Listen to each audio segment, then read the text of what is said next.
Hello guys, magandang hapon guys. Alas 3 na kasi ngayon guys eh. May share tayo tungkol sa stone, yung Sibian. Alam niyo yung Sibian guys, ayan. Ayan, ayan. Yung Sibian guys, yung kahilingan. Kunyari, kayo, kung naniniwala ka ng ganito guys, pwede po kayo sumusuot ng ganitong Sibian. Kailangan, huwag niyo pahawakan kahit kaninong tao. Kasi nakaka-chart po doon. Ang Sibian po guys, ayan. Kung kayo mahilig sa taya, mahilig po kayo tumaya sa luto. Kunyari, ito, maisasample natin na. Kunyari ito, kuha mo din papel. Ayan, kunyari ito, sample to guys ha. Kunyari ito sa luto. Igaganon nyo na lang ganyan guys sa Sibian. Ayan. Ihiling mo doon yan. Ihiling mo doon, kung may sa cellphone, ihiling mo doon sa Sibian na stone. Ano to ha? Hindi siya yung third eye ha. Third eye, hindi po siya, kidlat ha. Ano po siya yung kagalingan, kahilingan. Ilagay nyo lang ng paganyan guys, ipatong lang ninyo dyan. Kunyari may taya po kayo, ganon nyo lang. Hiling po kayo doon na, kayo lang nakakalam sa hiling na. Kunyari, sasabihin nyo, manalo po ako sa luto, may gusto akong hihilingin sa buhay. Kayo lang nakakalam guys. Kasi hindi rin po tayo pwede nagbabanggit rito o na kayo lang pang sarili lang po ninyo.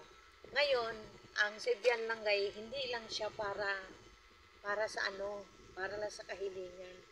Gamot rin po to siya sa sa mga may kunyari mag nagtatangka sa inyo, nagbabalak sa inyo. Ito, yung Sibian na yan. Kasi, pure na Sibian po yan guys. Yan o. Yan. Bato po yan ang para siyang Hindi rin siya na, mayroon kasi Sibian na may para siyang kahawid din sa bato. Ibang klase po siya ng bato. Kailangan kung may ganito po kayo, kung sa lalaki naman dito, sa lalaki dito, nalalagay. Dito naman sa babae sa kanan. Yan. Maganda po ang Sibian guys pag gumagamit po kayo ng ganito kasi para po siya sa lahat guys. Kunyari sa travel, kunyari ikaw, gamutin siya sa usog, maganda to sa bata. Kaya lang malaki guys. Kunyari kung ayaw niyo isusuot, ilagay nyo lang sa wallet o sa bulsa o sa bag. Basta kailangan sa katawan po nyo kung magta-travel po kayo. Kunyari ikaw, makadaan po kayo sa luto. Kakaiba kasi pag hinahawakan mo siya pag hinawakan mo siya, talaga parang malamig. Kasi yun siya kunyari may sakit po kayo, humiling po kayo, sana gumaling po kayo. Kunyari hiling po kayo na may makareceive po kayo ng blessing. Hiling po kayo na sana yung mga matao sa inyo may nangungutang, pwede rin rito. Huwag lang kayo guys humihiling ng hindi maganda kasi may po ito guys, may kakaiba. Yung kahilingan ninyo puro good. Kasi wag bad kasi hindi rin maganda. Kasi yung bato na ito guys, may kakaiba. May kakaibang enerhiya. Kaya maganda rin po ito sa bahay ilalagay sa entrance. Kunyari may taong mahilig na alam mo na, hindi naging kontento sa buhay lahat. Gusto may ariin. Maganda po guys, kung magkakaroon po kayo ng Sibian guys, maganda po yan. Mas maganda yan sa kasi itong bato na to, tingin nyo, itim nga kaya lang, hindi siya hindi yan guys, kasi siya ayan tunay talaga ng bato, hindi po siya yung plastic, ayan marinig nyo po yan guys, ayan maganda rin guys, gaganon-ganon rin ninyo, hiling mo, o yan, sa school, kung may gusto kang hilingin sa buhay, ikala nakalam, kailangan pag humiling po kayo, saka na nyo ipapatuto kung nangyari na po guys.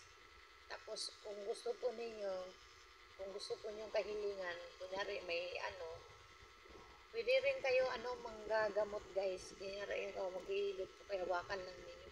Kasi itong bato ng Sibian, hindi lang po yun siya pang lang guys. Kung ikaw may gusto kang taong rin tutulungan, isusuot lang kasi gamot rin din sa pangmamanhid Yan, kaya ako, sarili ko tong gamit guys. Yan, kung may mag-order naman, pwede rin kayo mag-PM sa akin. Shinare ko lang sa inyo dahil gamit ko nga na ngayon. Hanggang dito na lang guys. Maraming salamat. doon sa TikTok, sa Reels, at saka sa ano guys, sa YouTube. Maraming salamat. Nagtataka po kayo mga ano, na nakaabang po kayo na hindi po ako naka-upload. Busy lang kayo hanggang dito guys. Maraming salamat sa mga taong tumutulong sa akin sa munting channel.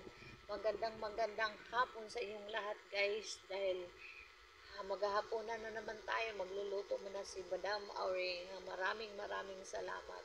Shout out po sa inyong lahat. Maraming salamat. Hanggang dito na lang.